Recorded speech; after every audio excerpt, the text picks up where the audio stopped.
Elite combat sports demand extreme metabolic output. To survive inside the cage, athletes push their cardiovascular engines to absolute limits. However, building that engine routinely destroys the physical hardware required to compete. The decay happens systematically. Under deep fatigue, mechanics degrade. Every jump, sprawl, and hard footfall introduces repetitive impact spikes, driving unmanaged rotational shear directly into the knee joint. For decades, top-tier strength and conditioning coaches and physical therapists have correctly dismissed standard elliptical machines as a solution. In a conventional gym setting, the elliptical provides little more than sagittal plane junk volume, completely disconnected from the multidirectional demands of an actual fight. The ArC shielding system addresses these limitations by introducing specific biomechanical constraints, repurposing the standard cardio platform into a tool for multiplanar force management.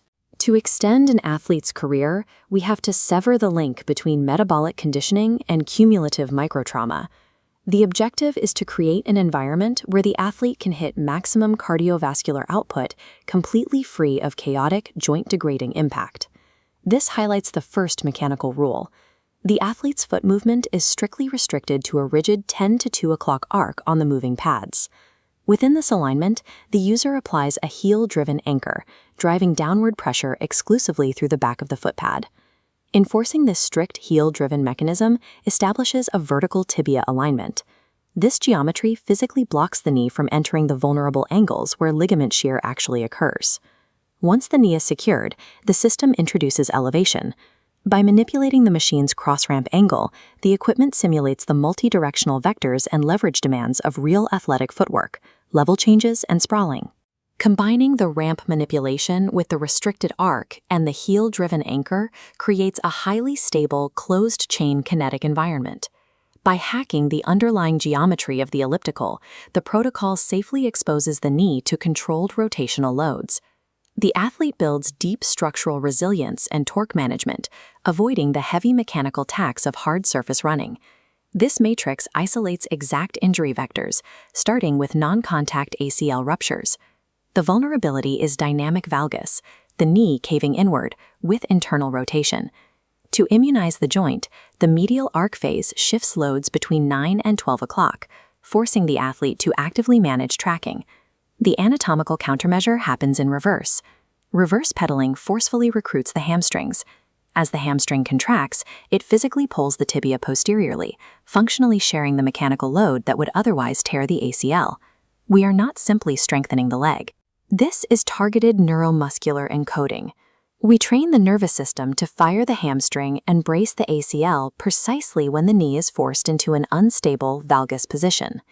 Returning to the matrix, the second and third rows deconstruct threats to the meniscus and patellofemoral joint. The meniscus tears under uncontrolled decelemations or violent twists. ArC's continuous loading trains musculature to absorb torsion. Finally, patellar maltracking often results from repetitive, high-impact linear flexion. To correct this, the protocol alternates cross-ramp heights within a closed-chain environment. This isolates and balances the muscular pull between the VMO on the inside of the thigh and the vastus lateralis on the outside, ensuring the kneecap tracks perfectly straight. By neutralizing rotational torsion through active muscular absorption and enforcing perfect patellar tracking, the system shields the joint from the two injuries responsible for the vast majority of chronic athletic wear and tear. Once the lower extremities are secured, we have to look up the kinetic chain.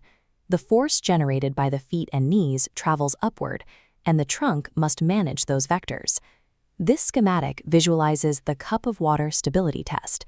It relies on the law of stability, maintaining absolute torso quietness during maximum lower body force. This lumbopelvic lock fuses the abdominal wall, obliques, and lower back into a single 360-degree shock absorber. Traditional sagittal plane exercises like sit-ups or crunches are clinically insufficient here. True athletic stability requires the core to autonomously manage and disperse complex kinetic energy rising from the ground, preventing it from shaking the spine. Perfect biomechanics and a rested state are irrelevant if they disintegrate the moment an athlete's heart rate spikes into the red zone. This conditioning table demonstrates how the system safely tests adaptations. We systematically induce deep metabolic fatigue by driving up cross-ramp elevation and resistance. Through the angle progression, shifting ramp angles under load forces new tissues to recruit, exactly as primary movers begin to exhaust. This entire progression is governed by a strict clinical safety rule.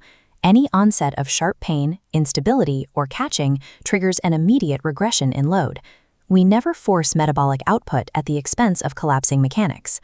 Exposing the body to this structured, controlled exhaustion ensures that the newly encoded movement patterns actually survive the highly fatigued realities of a championship height. Securing the geometry and the musculature locks down the physical hardware, but that is only 2/3 of the complete physiological model. The final variable is the firmware, the athlete's autonomic nervous system. High-intensity output often triggers what we call a breath leak. As physical stress compounds, the breathing becomes shallow and chaotic, signaling a sympathetic panic response that floods the system with unnecessary stress hormones. To prevent this, the ArC protocol requires a strict respiratory cadence, a 3-second inhale followed by a 3-second exhale. The athlete must maintain this exact rhythm even while pressing against maximum mechanical load. Forcing this respiratory rhythm mechanically overrides the panic response. It keeps the heart rate elevated for conditioning, but locks the nervous system into a state of parasympathetic organization. By controlling the breath while the body manages severe multiplanar stress, we teach the nervous system a vital lesson. Extreme physical effort does not have to equal a survival emergency. To validate this autonomic regulation, we look at this proof of concept slide, drawing on 9 years of continuous wearable telemetry. Tracking heart rate variability, nervous system coherence, and recovery metrics over a decade proves this protocol protects the athlete's baseline homeostasis, even amidst high-volume training. We have isolated the 2 specific leaks that prematurely end athletic careers. The hardware leak degrades the body through vibration, impact shock, and joint shear. The firmware leak drains recovery through chaotic breathing and sympathetic panic. As the insight box on this chart notes, true clinical performance requires a massive shift in perspective.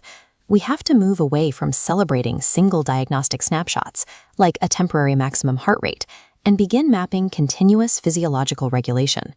ArC shielding formalizes the relationship between multiplanar mechanical load and autonomic response.